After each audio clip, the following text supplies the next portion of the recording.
அனைவருக்கும் வணக்கம். இன்னைக்கு வந்துட்டு நம்ம யூஜிசி நெட் எக்ஸாம்ல என்ன பார்க்க போறோம் அப்படின்னா டிசம்பர் செஷனோடைய ப்ரீவியஸ் இயர் கொஸ்டின். சரிங்களா? இப்போ 2025ல டிசம்பர் செஷன்ல ப்ரீவியஸ் இயர் கொஸ்டின் வந்திருக்கு இல்லையா? அது என்னென்ன கொஸ்டின்ஸ் எந்தெந்த யூனிட்ல அப்படிங்கறத பார்க்க போறோம். ஆல்ரெடி நம்ம சேனல்ஸ்ல வந்துட்டு டெய்லி ஒவ்வொரு யூனிட்டோட ப்ரீவியஸ் இயர் கொஸ்டின்ஸ் பார்த்துட்டு இருந்தோம். அந்த வகையில இன்னைக்கு வந்துட்டு யூனிட் 4, அதாவது இக்கால இலக்கியங்கள் அப்படிங்கிற தற்கால இலக்கியம் சார்ந்து இருக்கக்கூடிய வினாக்களும் அதோடைய விடைகளும் தான் பார்க்கணும். சரி, முதல்ல இந்த வினாக்களை ஏன் நம்ம பாக்குறோம் அப்படின்னு பாத்தீங்கன்னா, யூஜிசி நெட் எக்ஸாம் பொறுத்த வரைக்கும் பெரும்பாலும் வந்த கேள்வி திரும்ப வராது, ஆனா வந்த கான்செப்ட் திரும்ப வரலாம். சரிங்களா? இப்போ ஒரு கொஸ்டின் கொடுத்துருக்காங்க, அதுல 4 ஆப்ஷன் இருக்கு அப்படின்னா அந்த ஆப்ஷனை வச்சு கொஸ்டின்ஸ் கிரியேட் பண்ணுவாங்க. அதுவும் பர்டிகுலரா சொல்லணும்னா இந்த யூனிட் 4 ரொம்ப ரொம்ப பெரிய யூனிட் இல்லையா? கிட்டத்தட்ட 200 ஆசிரியர்களுக்கு மேல வந்து நம்ம பாக்குற மாதிரி இருக்கும். அப்போ அவ்வளவு பெரிய பிரீஃபான ஒரு சிலபஸ்ல இருந்து அவங்க எப்படி புதுசு புதுசா கொஸ்டின் எடுக்க முடியும்? கண்டிப்பா வந்து ரேர் தான். சோ அப்போ அந்த ப்ரீவியஸ் இயர் கொஸ்டின்ஸ் நம்ம காரணத்தோட பார்க்கும்போது நமக்கு வந்துட்டு எக்ஸாம் அப்ரோச் பண்றதுக்கோ இல்ல அந்த எக்ஸாமுக்கான ஒரு பயம் இல்லாம இருக்கும். சரிங்களா? சோ அப்போ வந்துட்டு இன்னைக்கு பார்க்க போறது வந்துட்டு டிசம்பர் 2025ஓட ப்ரீவியஸ் இயர் செஷன். இப்போ நமக்கு எக்ஸாம் டேட்டும் கூட வந்துருச்சு. 22ஆம் தேதி ஜூன், இந்த மாசம் 22ஆம் தேதி மார்னிங் ஷிஃப்ட். நாள் எக்ஸாம் ஃபர்ஸ்ட் ஷிஃப்டே வந்துட்டு தமிழுக்கு தான் போட்டிருக்காங்க இல்லையா? இப்போ டைம் பாத்தீங்கன்னா 9 to 12 o'clock இருக்கு. எல்லாரும் சென்டர் எங்க அப்படிங்கறது ஹால் டிக்கெட் வந்த உடனே பாத்துருங்க. ஃபுல்லா ப்ரிப்பேர் ஆயிக்கோங்க. பேனிக் ஆகாம பார்த்து பொறுமையா போயிட்டு ரிலாக்ஸா எக்ஸாம் அட்டன் பண்ணிட்டு வாங்க. எல்லாருக்குமே ஆல் தி பெஸ்ட். சரி, இதே பாசிட்டிவிட்டியோட நம்ம கொஸ்டின்குள்ள போயிடலாமா? ரைட். ஃபர்ஸ்ட் கொஸ்டின் பாருங்க. மலையக மக்களின் புதினங்கள். இந்த மலையக மக்களோட புதினங்கள் டாபிக்ல இருந்து வந்திருக்கு. பெரும்பாலும் இந்த ஃபோர்த் யூனிட் அப்படின்னு பார்க்கும்போது புதினங்கள், சிறுகதைகள், நாடகங்கள் இந்த மாதிரி பிரிச்சிருப்பாங்க. இப்ப அதிகமா நமக்கு வந்துட்டு நாவல்கள் சார்ந்த கேள்வி வருது. முதல் கேள்வி பாருங்க. ஈழத்து மலையக மக்களின் துயர வாழ்வை சித்தரிக்கும் புதினங்கள் எவை? சரி, இப்போ வந்து பொருண்மை கொடுத்துட்டு அதுல அந்த பொருண்மையில இருக்கக்கூடிய நாவல் என்ன அப்படிங்கறதான் கொஸ்டின். ஆப்ஷன் வந்துட்டு மலை கொழுந்து, சொந்தக்காரன், செக் போஸ்ட், தூரத்து பச்சைன்னு 4 கொடுத்துருக்காங்க. இப்ப இது 4ல ஏதேனும் 3 மட்டும்தான் மலையக மக்களோட வாழ்க்கைய சொல்ற மாதிரி இருக்கும், 1 வேறையா இருக்கும். கரெக்டா? அடுத்து ஆப்ஷன் பாருங்க. இப்போ ஒவ்வொரு கொஸ்டின் பார்க்கும்போதுமே நீங்க மேக்சிமம் பாஸ் பண்ணிட்டு ஆன்சர் பண்றதுக்கு ட்ரை பண்ணுங்க. ஆன்சர் தெரியல அப்படிங்கிற பட்சத்துல இந்த எக்ஸ்பிளனேஷன் பார்க்கும்போது உங்களுக்கு ஈஸியா புரியும். ஃபர்ஸ்ட் பாத்தீங்கன்னா மலை கொழுந்து, சிவஞானம் அப்படிங்கிறவர் எழுதியிருக்காரு. மலையக தமிழர்களின் தொழிலாளர் வாழ்க்கை, அடக்குமுறை, நாவலப்பிட்டி தோட்ட தொழிலாளர்களின் துயர சித்திரத்தையும் பேசுகிறதுங்கிறாங்க. நாவலப்பிட்டி அப்படிங்கிறது பெருசா ஒண்ணும் கிடையாது. இலங்கையில இருக்கக்கூடிய ஒரு நகரம் தான். அந்த நகரத்துல பெரும்பாலும் எப்படி இருக்கும்னா தேயிலை தோட்டம் வியாபாரம் தான் இருக்கும் இல்லையா? அப்போ தேயிலை தோட்ட தொழிலாளர்கள் பத்தின அவங்களோட வாழ்க்கை எப்படி இருக்கும், அடக்குமுறை எப்படி இருக்கும் அப்படிங்கறத பொறுத்து அந்த பொருண்மையை பேசக்கூடியதான் இந்த மலை கொழுந்து அப்படிங்கிற நாவல். ஆசிரியர் யாரு? சிவஞான சுந்தரம். இப்ப இந்த மாதிரி ஒவ்வொரு நூலை பத்தியும் நம்ம விரிவா பார்க்கும்போது ஒருவேளை அடுத்த பேட்ச்ல வந்துட்டு ஆசிரியர் கொடுத்து இவர் எழுதுன நூல் என்ன அப்படின்னு கேட்கலாம். இல்லைன்னா நூல் கொடுத்துட்டு இவர் இந்த நூலை எழுதுன ஆசிரியர் யாரு அப்படிங்கிறது கேட்கலாம். இப்போ ஒவ்வொரு நூலை பார்க்கும்போது அதுக்கான பொருண்மை, ஆசிரியர், அதோடைய தலைப்பு அப்படிங்கிற மாதிரி பாத்துக்கணும். அப்போ ஃபர்ஸ்ட்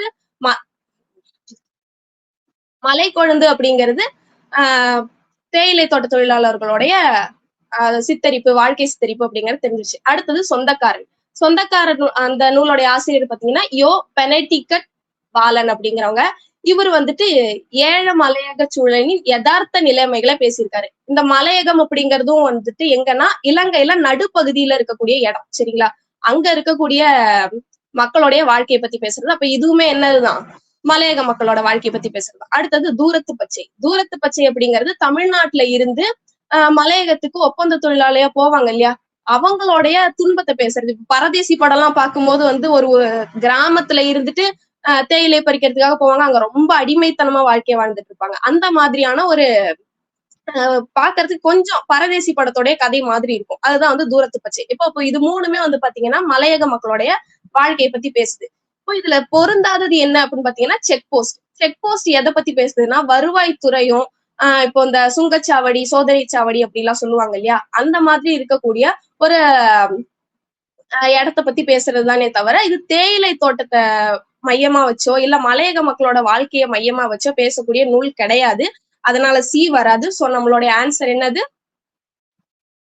ஏ பி டி அதுதான் சரிங்களா. மலை கொழுந்து, சொந்தக்காரன், தூரத்து பச்சை, இது 3 தான் வந்து முதல் வினாக்கான ஆன்சர். சரி, அடுத்தது 2வது கேள்வி. 2வது கேள்வி அயலக தமிழ் படைப்பாளர்கள். இது சிலபஸ்ல நமக்கு எப்படி கொடுத்திருப்பாங்கன்னா, ஆசிரியர்கள் பேர் எதுவுமே ஸ்பெசிபிக்கா கொடுத்திருக்க மாட்டாங்க. இலங்கை ஆசிரியர்கள், மலேசியா, சிங்கப்பூர், பிரான்ஸ், இந்த மாதிரி ஒவ்வொரு ஊரை மட்டும் பேஸ் பண்ணி கொடுத்திருப்பாங்க. அதாவது இந்த ஊர்ல இருந்தெல்லாம் ஆசிரியர்கள் நூலை வந்துட்டு எழுதியிருக்காங்க, அல்லது நம்ம ஊர்ல இருந்து அந்தந்த ஊருக்கு போய் ஆசிரியர்கள் அவங்களுடைய பயண அனுபவத்தை நூலா எழுதியிருப்பாங்க சரிங்களா. அப்படி பார்க்கும்போது இங்க படைப்பாளர் பெயர் கொடுத்திருக்காங்க, எந்த நாட்டை சேர்ந்தவர் அப்படின்னு கொடுத்திருக்காங்க. ஃபர்ஸ்ட் படைப்பாளர் பாத்தீங்கன்னா புலோலி கா சுப்பிரமணியம், 2வது படைப்பாளர் நாகரத்னம் கிருஷ்ணா, 3வது படைப்பாளர் மா இளங்கண்ணன், 4வது படைப்பாளர் செங்கை ஆழியான் அப்படிங்கிற 4 படைப்பாளர் பேர் கொடுத்திருக்காங்க. பெரும்பாலும் இந்த மாதிரி தலைப்புகள் பார்க்கும்போது அயலக தமிழ் படைப்பாளர்கள் அப்படின்னு எடுத்தீங்கன்னா ஒவ்வொரு ஊர் எடுக்கிறீங்கல்ல, அந்த ஊர் எடுக்கும் போது இதுல எந்தெந்த ஆசிரியர்கள் எல்லாம் வந்து நூல் எழுதியிருக்காங்க அப்படின்னு ஒரு பட்டியல் போட்டுருங்க. பட்டியல் போட்டுட்டீங்கன்னா அது நமக்கு வந்து படிக்கிறதுக்கு ஈஸியா இருக்கும். சரி, இப்ப இதுக்கான விடை அப்படின்னு பாத்தீங்கன்னா புலோலிக சுப்பிரமணியன் அப்படிங்கிறவர் வந்துட்டு மலேசிய நாட்டை சேர்ந்தவர் சரிங்களா. மலேசிய தமிழ் இலக்கிய உலகிற்கு பங்காற்றி அயலக தமிழ் படைப்பாளி அப்படின்னு சொல்றாங்க. மலேசிய நாட்டை சேர்ந்த ஒரு தமிழ் படைப்பாளர். அடுத்தது நாகரத்தினம் கிருஷ்ணா அப்படிங்கிறவர், இவர் பிரான்ஸ் நாட்டை சேர்ந்தவர். பிரான்ஸ் நாட்டுன்னா அங்க இருந்து தமிழை பத்தி எழுதியிருக்காரான்னு கேட்டீங்கன்னா கிடையாது. அவர் வந்து தமிழ்நாட்டுல இருந்தவர் தான், பிரான்ஸுக்கு போய் அங்க இருந்து நம்மளோட தமிழ் சார்ந்த நூல்களை எழுதியிருக்காங்க. இப்போ பிரான்ஸ்ல வாழ்றாரு அப்படிங்கிறதுனால அவருடைய நாடு வந்துட்டு பிரான்ஸ் அப்படிங்கிறது கொடுக்கப்பட்டிருக்கு. ஆனா இயல்புல பார்க்கும்போது இவர் ஒரு தமிழ்நாட்டை சேர்ந்தவர் சரிங்களா. அடுத்தது மா இளங்கண்ணன், இவர் வந்து சிங்கப்பூரை சேர்ந்தவர். இவர் வந்துட்டு கொஞ்சம் பிரபலமான ஆசிரியர்னு வச்சுக்கோங்களேன். அதனால இவருடைய பிறப்பும் கொஞ்சம் பாத்துக்கலாம். ஏன்னா ஒரு சில பேட்சஸ்ல என்ன பண்ணிருக்காங்கன்னா இந்த இளங்கண்ணன் அப்படிங்கிற பெயர் வந்து திரும்ப திரும்ப பார்த்திருப்போம். இவர் கூட இன்னும் 2-3 ஆசிரியர் கொடுத்துட்டு கால வரிசைப்படுத்துக அப்படிங்கிற மாதிரி எல்லாம் கேட்கலாம். சோ அதனால வந்துட்டு இவருடைய பிறப்பு பாருங்க 18 செப்டம்பர் 1938 வருஷத்துல பிறந்திருக்காரு. சிங்கப்பூரின் உயரிய இலக்கிய விருதுகளை பெற்ற ஒரு தலை சிறந்த தமிழ் எழுத்தாளர் அப்படின்னு சொல்றாங்க. இப்போ இலக்கிய விருது பெற்ற அயலக தமிழ் எழுத்தாளர் அப்படின்னா யாருன்னு கேட்டா மா இளங்கண்ணன் அப்படிங்கிறது நமக்கு நினைவுக்கு வந்துடும். 4வது செங்கை ஆழியான். செங்கை ஆழியான் வந்து பாத்தீங்கன்னா இலங்கை நாட்டை சேர்ந்தவர், ஈழத்து தமிழர் அப்படின்னு சொல்லுவோம். அதே போல இவரோட இயற்பெயர் பாத்தீங்கன்னா கா குணராசா அப்படின்னு சொல்றாங்க. இது வினாக்கள்ல வந்துட்டு கா குணராசா எழுதிய நூல் அல்லது கா குணராசா அப்படிங்கிறவர் வந்துட்டு எந்த நாட்டை சேர்ந்த அயலக படைப்பாளர்னு கேட்டா நமக்கு தெரியாம போயிடக்கூடாது. அதனால ஆசிரியர் பார்க்கும்போது அவருக்கு இயற்பெயரோ சிறப்பு பெயரோ இருந்ததுன்னா என்ன பண்ணணும், சேர்த்து பார்த்துக்கணும். இப்போ புலோலிக சுப்பிரமணியம் அப்படிங்கிற ஒரு மலேசியா, நாகரத்னம் கிருஷ்ணா அப்படிங்கிற ஒரு பிரான்ஸ், மா இளங்கண்ணன் அப்படிங்கிற ஒரு சிங்கப்பூர், செங்கை ஆழியான் அப்படிங்கிறவங்க இலங்கை. சோ அப்போ இதோடைய ஆப்ஷன்ஸ் பாத்தீங்கன்னா 2, 3, 4, 1 அப்படிங்கிற அடிப்படையில இருக்கு சரிங்களா. 2, 3, 4, 1 ஆப்ஷன் 3. அடுத்தது தேர்ட் கொஸ்டின் போயிடலாம். தேர்ட் கொஸ்டின் அகதிகள் வாழ்வியல் புதினம். பெரும்பாலும் பாருங்க முன்னமே சொன்னது போல புதினத்துல இருந்துதான் நிறைய வினாக்கள் வந்திருக்கு. நாடகத்தை விட்டுட்டாங்க, சிறுகதையை விட்டுட்டாங்க. இந்த புதினத்துலதான் கிட்டத்தட்ட 40க்கும் மேற்பட்ட ஆசிரியர்கள் இருக்காங்க. அதனால அது கொஞ்சம் கான்சென்ட்ரேட் பண்ணக்கூடிய ஏரியாவா இருக்கு. 3வது கொஸ்டின் பர்மாவிலிருந்து உயிர் தப்பிய அகதிகளின் வாழ்வை சித்தரிக்கும் புதினம் எது? ஆப்ஷன் வந்து மங்கம்மாள், தாகம், புதுவெள்ளம், ஜீவக்கம் அப்படிங்கிற 4 ஆப்ஷன்ஸ் கொடுத்திருக்காங்க. சரியான விடை பாத்தீங்கன்னா ஜீவக்கம். பர்மாவில இருந்து, அதாவது மியான்மர் அப்படிங்கிற இடத்துல இருந்து உயிர் தப்பி வந்த தமிழ் அகதிகள் இருக்காங்க இல்லையா, அவங்களுடைய கஷ்டம் என்ன, அவங்களுடைய வாழ்வியல் அவலங்கள்லாம் என்ன அப்படிங்கிறத உயிரோட்டமா சொல்லக்கூடிய ஒரு புதினமா எது அமையுதுன்னா ஜீவக்கம் அப்படிங்கிறது. அப்ப மீதி இருக்க 3 என்ன அப்படின்னு கேட்டீங்கன்னா மங்கம்மாள், தாகம், புதுவெள்ளம், இது எல்லாமே வந்து பெரும்பாலும் சமூக கட்டமைப்பு, வேற சில சூழல்கள்ல இருக்கக்கூடிய பொருளாதார தேவையை பத்தியோ மனுஷனோட வாழ்வியலை பத்தியோ இல்ல வாழ்க்கை பின்னணிகள் எதனால மக்கள் எல்லாம் கஷ்டப்படுறாங்க அப்படிங்கறத பத்தியும் சொல்லக்கூடியதான் இந்த மங்கம்மாள், தாகம், புதுவெள்ளம், இந்த மாதிரி நூல்கள் எல்லாம். இப்போ ஜீவக்கம் அப்படிங்கிறது மட்டும்தான் என்னது, தமிழர்களோட அகதிகளா இருந்து அவங்க என்னெல்லாம் கஷ்டப்படுறாங்க அப்படிங்கிற நூலை சொல்லக்கூடிய கதை, அந்த கதையை சொல்லக்கூடிய நூலா இருக்கு. அப்ப ஜீவக்கம் அப்படிங்கிறது தான் சரியான விடை. பர்மாவில் இருந்து உயிர் தப்பி அகதிகளின் வாழ்வை சித்தரிக்கும் புதினம் எது? ஜீவக்கம். ஆப்ஷன் 4. அடுத்து 4வது கேள்வி பெண் உடல் அரசியலும் கவிதைகளும் அப்படிங்கிற தலைப்புல இருந்து வந்திருக்கு. மார்பகங்களில் வழியும் வெள்ளை குருதிக்கு வழிவிடுங்கள் என குரல் எழுப்பிய கவிஞர் யார்? இதுக்கு நமக்கு சிலபஸ்ல தனியாவே கொடுத்திருப்பாங்க பெண்ணிய கவிஞர்கள் அப்படின்னு. பெண்ணிய கவிஞர்கள் கிட்டத்தட்ட ஒரு 9 பேர் வருவாங்க. இப்போ அதுல யார் இந்த மார்பகங்களில் வழியும் வெள்ளை குருதிக்கு வழிவிடுங்கள் அப்படின்னு குரல் எழுப்பிய கவிஞர் யாருன்னு கேட்டீங்கன்னா குட்டி ரேவதி, சுகிர்தராணி, மாலதி மைத்ரி, சக்தி ஜோதி அப்படின்னு 4 பேர் இருக்காங்க. இப்போ இவங்க 4 பேரும் என்னென்ன மாதிரியான பெண்ணிய கவிஞர்கள் அப்படின்னாவே பெண்ணியத்தை தான் பெரும்பாலும் பேசியிருப்பாங்க. இருந்தாலும் அவங்க சொல்லி இருக்கக்கூடிய கொட்டேஷனை கொடுத்து எல்லாம் கேட்கறாங்க பாத்தீங்களா. அப்போ ஒவ்வொருத்தரும் எந்த மாதிரி நூல் எழுதியிருக்காங்க அப்படிங்கறத நம்ம ஹிண்ட் மாதிரி வச்சு படிக்கணும். ஆப்ஷன்ஸ் பாருங்க. சுகிர்தராணி, ஏன் சுகிர்தராணி வந்துட்டு எந்த நூல்ல சொல்லியிருக்காங்க பாருங்க, வெள்ளை குருதி. இப்போ இதுக்கு வந்துட்டு கீவேர்டு பாத்தீங்கன்னா கொஸ்டின்லயே இருக்கு, வெள்ளை குருதிக்கு வழிவிடுங்கள். சரிங்களா. அப்ப ஒவ்வொரு ஆசிரியரும் என்னென்ன நூல் எழுதியிருக்காங்கன்னு தெரிஞ்சாவே நம்ம என்ன பண்ணலாம், இந்த மாதிரி வினாக்களுக்கு ஆன்சர் பண்ணிடலாம். கவிஞர் சுகிர்தராணி வந்துட்டு தலித் பெண்ணிய குரலில் அசைக்க முடியாத முன்னணி முகவரி ஆவர்.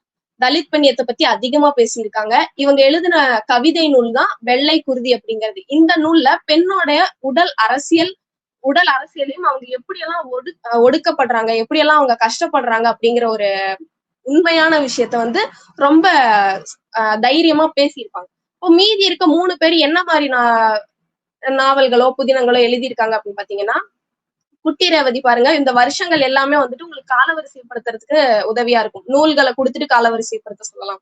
சோ ஒவ்வொரு இதுக்கும் வருஷங்கள் தெரியும் அப்படிங்கிற பட்சத்துல அதையும் சேர்த்து பார்த்துக்கணும்.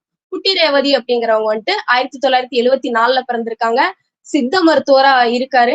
அதாவது இவங்க வந்துட்டு வேலை பாத்தீங்கன்னா சித்த மருத்துவர். சரிங்களா. அப்போ இவங்க எழுதின நூல்கள் பாத்தீங்கன்னா நிறைய அறைகள் உள்ள வீடு, விரல்கள், மீ மொழி, இயக்கம் இப்படிங்கிற 4 கவிதை தொகுப்புகளை எழுதியிருக்காங்க. அடுத்தது மாலதி மைத்ரி 1968 பிறந்திருக்காங்க. இடதுசாரி அரசியல் பார்வை கொண்ட கவிஞர், ஒரு அரசியல் எழுத்தாளர் மாதிரி கூட வச்சுக்கலாம். இதழாசிரியர் பணிபுரிஞ்சிருக்காங்க. இவங்க எழுதின நூல் பாருங்க, சங்கராபாணி, நீலி, எனது மதுக்குடுவை நூல்கள். இப்போ சங்கராபாணிங்கிறது 2001 வந்திருக்கு, நீலி 2005 வந்திருக்கு, எனது மதுக்குடுவை 2012 வந்திருக்கு. இப்போ இந்த மாதிரியான நூல்கள் எல்லாமே மாலதி மைத்ரி. இப்போ இதுவே அரசியல் பார்வை கொண்ட கவிஞர்கள் அப்படின்னு பார்க்கும்போது இந்த மாதிரி ஏதேனும் ஒரு நூல் பெயரை கொடுத்துட்டு கேட்டாங்க அப்படின்னா ஒவ்வொரு ஆசிரியரும் எந்த பொருண்மையில எழுதியிருக்காங்கன்னு தெரியும் போது இந்த மாதிரி வினாக்கள் எல்லாமே நம்ம ஈஸியா அட்டன் பண்ணிடலாம். சரிங்களா. அடுத்தது சக்தி ஜோதி. சக்தி ஜோதி வந்துட்டு தேனி மாவட்டத்தை சேர்ந்தவர். நிலம் புகும் சொற்கள், அதாவது இவரோட இந்த நூல் தான் வந்துட்டு இவங்களுடைய முதல் தொகுப்பா இருக்கு. நிலம் புகும் சொற்கள் வந்துட்டு சக்தி ஜோதியோடைய முதல் தொகுப்பு. இந்த சக்தி ஜோதி பத்தி 2024லயுமே கேள்விகள் சில வந்திருக்கு. அதே போல இவங்களோட கவிதை நூல் பாருங்க, சங்கப்பெண் கவிதை அப்படிங்கிற கவிதை நூல் வந்துட்டு குங்குமத்துல வெளியாயிருக்கு. இந்த இதழ் குழுமங்கள்னா சொல்லுவோம் இல்லையா, குங்குமம், குமுதம், இந்த மாதிரி இருக்கக்கூடிய குங்குமம் அப்படிங்கிற நூல்ல வந்து வெளியாயிருக்கு. அப்போ சுகிர்தராணி அப்படிங்கறத இந்த வினாவுக்கான சரியான விடை. மார்பகங்களில் வழியும் வெள்ளை குருதிக்கு வழிவிடுங்கள் என குரல் எழுப்பிய கவிஞர் யார் அப்படின்னா சுகிர்தராணி. எந்த நூல்ல சொல்லியிருக்காங்க, கேள்வியிலேயே ஆன்சர் இருக்கு, வெள்ளை குருதி அப்படிங்கிற கவிதை நூல்ல சொல்லியிருக்காங்க. சரிங்களா. அடுத்தது 5வது வினா, கவிஞர் மீரா ஏற்றம் காண்போம் அப்படிங்கிற கவிதையில வலியுறுத்தப்படும் ஏற்றங்களின் சரியான காலவரிசை பாருங்க. ஏற்றம் காண்போம் அப்படின்னு சொல்லி மீரா அப்படிங்கிறவங்க வந்து ஒரு பாடல் எழுதியிருக்காங்க. அந்த பாடல்ல வந்துட்டு ஏற்றம் அப்படிங்கிற சொற்கள் வரும். சரிங்களா. அந்த ஏற்றம் அப்படிங்கிற சொற்களை காலவரிசைப்படுத்த சொல்லி கொடுத்திருக்காங்க. தன் ஏற்றம், புகழ் ஏற்றம், தமிழ் ஏற்றம், பொன் ஏற்றம் அப்படின்னு சொல்லி 4 ஏற்றங்கள் இருக்கா. அப்போ அந்த பாடல் நமக்கு தெரிஞ்சிருக்கும். என்ன பாடல்னு பாத்திரலாம். பொன் ஏற்றம் அறிந்திட நாம் உரைக்க வேண்டும், புகழ் ஏற்றம் பெற உழைக்க வேண்டும், தன் ஏற்றம் தன் இன்பம் நினைத்திடாமல் தமிழ் ஏற்றம் தனை பெரிதாய் கருத வேண்டும். இதுல பாருங்க, பொன் ஏற்றம் ஃபர்ஸ்ட் வந்திருக்கு, 2வது புகழ் ஏற்றம், 3வது தன் ஏற்றம், 4வது தமிழ் ஏற்றம் அப்படின்னு. இந்த பாடல் முதல்ல எப்படி தொடங்கும் அப்படின்னா, ஏற்றம் காண்போம், பொன் ஏற்றம் அறிந்திடாய் உரைக்க வேண்டும், புகழ் ஏற்றம் பெற உழைக்க வேண்டும் அப்படின்னு தொடங்குற பாடல் கிட்டத்தட்ட ஒரு 8 வரி கொண்ட பாடலா இருக்கு. இப்போ முதல் 4 வரியிலேயே கேள்வி எடுத்துட்டாங்க. சரிங்களா. அப்போ பொன் ஏற்றம், புகழ் ஏற்றம், தன் ஏற்றம், தமிழ் ஏற்றம் இந்த ஆர்டர் முறையில இருக்கு. ஆப்ஷன் பாத்தீங்கன்னா ஃபர்ஸ்ட் ஆப்ஷன் DBAC. சரி. அடுத்தது இவருடைய இயற்பெயர். இந்த மாதிரி கேள்விகள் வரும்போது அந்த ஆசிரியர் குறிப்பை கொஞ்சம் சேர்த்து பார்த்துக்கணும். இயற்பெயர் பாருங்க, மீ ராஜேந்திரனாதான் மீரா அப்படின்னு சொல்றாங்க. இவர் வந்துட்டு கவி, அன்னம் விடு தூது அப்படிங்கிற 2 இலக்கிய இதழ்களை நடத்தியிருக்காரு. இப்போ மீரா நடத்தின இதழ்கள் என்னது, கவி, அன்னம் விடு தூது. இவங்க எழுதின முக்கிய நூல்கள் பாருங்க, மன்னர் நினைவில், கனவுகள் கற்பனைகள், காகிதங்கள், ஊசிகள், கோடையும் வசந்தமும், குக்கு, இது எல்லாமே இவருடைய முக்கியமான நூல்கள். இப்போ அடுத்த பேட்ச்ல வந்துட்டு இந்த நூல்களை வச்சு கூட கேள்வியா வரலாம். சரிங்களா? அப்போ அந்த பாடல் ஒரு முறை பார்த்துக்கோங்க. பெண் ஏற்றம் அறிந்திடனா உரைக்க வேண்டும், புகழேற்றம் பெற உழைக்க வேண்டும், தன் ஏற்றம் தன் இன்பம் நினைத்திடாமல் தமிழ் ஏற்றம் நினை பெரிதாய் கருத வேண்டும். இப்ப இந்த பாடலை கொடுத்துட்டு ஆசிரியர் யாருன்னு கேட்டா நம்ம என்ன பண்ணுவோம்? தெரியாது, புதுசா பாக்குற மாதிரி இருக்கும். அதுக்காக தான் நம்ம என்ன பண்றோம், ப்ரீவியஸ் இயர் கொஸ்டின் பாக்குறோம். சரிங்களா? அடுத்தது 6, 7 இது ரெண்டுமே பாத்தீங்கன்னா தத்துவமும் நவீன நாடகமும் அப்படிங்கிற ஒரு தலைப்புல இருந்து 2 வினாக்கள் வந்திருக்கு. முதல் வினா, 6வது வினா, மனநோயும் ஆளுமையும் என்ற நூலின் ஆசிரியர் யார்? மனநோயும் ஆளுமையும் என்ற நூலின் ஆசிரியர் யார்? ஃப்ராய்டு, லக்கான், ஃபூகோ, யூங். இதுக்கெல்லாம் வந்துட்டு நூலாசிரியரை நிச்சயமா நம்ம வந்து படிச்சிருக்கோம். சரிங்களா? ஆப்ஷன் பாருங்க. ஃபூகோ அப்படிங்கிறவர் தான். இவர் வந்துட்டு பிரெஞ்சு தத்துவ ஞானியா இருந்திருக்காரு. மிஷேல் ஃபூகோ அப்படிங்கிறது தான் இவருடைய முழு பெயர். ஓகேங்களா? இவர் எழுதின முதல் நூல் பாத்தீங்கன்னா மலேடி மென்டலி பர்சனாலிட்டி அப்படிங்கறது 1954 வெளிவந்திருக்கு. தமிழ் மொழிபெயர்ப்பு நூலாக இருக்கு. சரிங்களா? தமிழ் மொழிபெயர்ப்பு நூலாக இருக்கு. விடை வந்து ஃபூகோ. அடுத்தது 7வது வினா, வனசாட்சி நாடகம் எதை பற்றி பேசுகின்றது? வனசாட்சி அப்படிங்கிறது பார்த்த உடனே ஓகே நம்ம வந்து காடுகள் பத்தி ஏதோ பேசுறாங்க போல இருக்கு அப்படிங்கிற மாதிரி யோசிப்போம். ஆனா இதுக்கு ஆன்சர் பாருங்க, வரதட்சணை கொடுமை. நாடகத்தந்தை பம்மல் சம்பந்த முதலியார் எழுதிய சமூக நாடகம் வரதட்சணை கொடுமையால் மணமகளின் குடும்பத்திற்கு ஏற்படும் பேரழிவையும் மனநல பாதிப்பையும் படம் பிடித்து காட்டுகிறது. இப்போ வனசாட்சி அப்படின்னு பார்த்தோம்னா வரதட்சணை கொடுமை அப்படிங்கிறது ஞாபகம் வச்சுக்கோம். அடுத்தது 8வது வினா, பிற மொழிபெயர்ப்பாளர்களின் பட்டியல். ஒரு பக்கம் வந்து மொழிபெயர்ப்பாளருடைய பெயர் கொடுத்துட்டாங்க, இன்னொரு பக்கம் அவங்களுடைய மூல மொழி என்னது, அவங்களுடைய தாய்மொழி அடிப்படை மொழி என்னது அப்படிங்கிறது கேட்டிருக்காங்க. மூல மொழி பாருங்க, மராத்தி, கன்னடம், மலையாளம், வங்காளம். தமிழ் பெயர்ப்பாளர் அதாவது மொழிபெயர்ப்பாளர் யாருன்னா தானா குருசாமி, சிற்பி பாலசுப்ரமணியம், கா ஸ்ரீ பாவண்ணன். இந்த மாதிரி பொறுத்துக்களை வரும்போது பெரும்பான்மையா ஒன்னோ இல்ல ரெண்டோ நமக்கு தெரிஞ்சாவே சரியா விடை சொல்லிட முடியும். ஆப்ஷன் பாருங்க, மராத்திக்கு வந்துட்டு கா ஸ்ரீ, கன்னடம் வந்து பாவண்ணன், மலையாளம் வந்து சிற்பி பாலசுப்ரமணியம், வங்காளம் வந்து தானா குருசாமி. இவர் வந்துட்டு நேதாஜி பாஸ்கரர் பெற்றவர். சரிங்களா? நேதாஜி பாஸ்கரர் அப்படிங்கிறவரோட தந்தையா இருக்காரு தானா குருசாமி அப்படின்னு. இதே போல பல்வேறு மாநிலம் பழந்தமிழ் இலக்கியங்களையும் தமிழின் எளிய நடையில் மொழிபெயர்த்து தேசிய ஒருமைப்பாட்டிற்கும் மொழி நல்லிணக்கத்திற்கும் வழிவகுத்த ஆளுமைகளின் அரிய பட்டியல் இதுவாகும் அப்படின்றாங்க. அதாவது மொழிபெயர்ப்புல நிறைய பேர் இருந்தாலும் இந்த 4 பேர் அப்படிங்கிறவங்க வந்து ரொம்ப புகழ்பெற்ற ஒரு மொழிபெயர்ப்பாளரா பார்க்கப்படுறாங்க. சரிங்களா? அப்போ இதுக்கான ஆன்சர் என்னது? முதல்ல மராத்தி அப்படிங்கிற மொழிய அடிப்படையா வச்சு வந்தவங்க கா ஸ்ரீ, கன்னடம் வந்து பாவண்ணன், மலையாளம் வந்து சிற்பி பாலசுப்ரமணியன், வங்காளம் அப்படிங்கிறவங்க வந்து அந்த மொழி வந்துட்டு தானா குருசாமி அப்படின்னு சொல்லுவோம். ஆப்ஷன் வந்து 1, 3, 4, 2, 1. ஓகேங்களா? அடுத்து இப்போ வந்து வினாக்கள் இந்த அலகுல இருந்து வந்த வினாக்கள் அவ்வளவுதான். 8 வினாக்கள் 2025 வந்தது. நமக்கு டிசம்பர் ஜூன் யூஜிசி நெட்கான பேட்ச் வந்து ஜூன் 8லயே ஸ்டார்ட் ஆயிருச்சு. கண்டிப்பா எல்லாருமே ஜாயின் பண்ணிருங்க. பெரிய ஒரு ஹெல்ப்பா இருக்கு. ஏன்னா ப்ரொஃபசர் அகாடமி அப்படிங்கிறது வந்துட்டு ஒரு அத்தாரிட்டேரியான அகாடமி. ஏன்னா மேக்சிமம் எல்லாருமே வந்து நம்ம ப்ரொஃபசர் அகாடமி வீடியோஸ் பார்க்காதவங்களே இருக்க மாட்டோம். அதை ஜாயின் பண்ணிட்டு பாருங்க, உங்களுக்கு கம்ப்ளீட்டா மெட்டீரியல்ஸ் வந்துரும், வீடியோஸ் வந்துரும், ரெக்கார்டிங்ஸ் வந்துரும், எல்லாமே வந்துரும். உங்களுக்கு ரெகுலரா மார்க் டெஸ்ட் பிராக்டிஸ் இந்த மாதிரி எல்லாமே அபிஷியலா வந்துரும். ஸோ ஜூன் 8லயே பேட்ச் ஸ்டார்ட் ஆயிருச்சு. எக்ஸாம் முடிச்சோடனே கண்டிப்பா நெக்ஸ்ட் பேட்ச்க்கான ஜாயின் பண்ணிருங்க. எல்லாரும் நல்லபடியா எக்ஸாம் எழுதுங்க. All the best.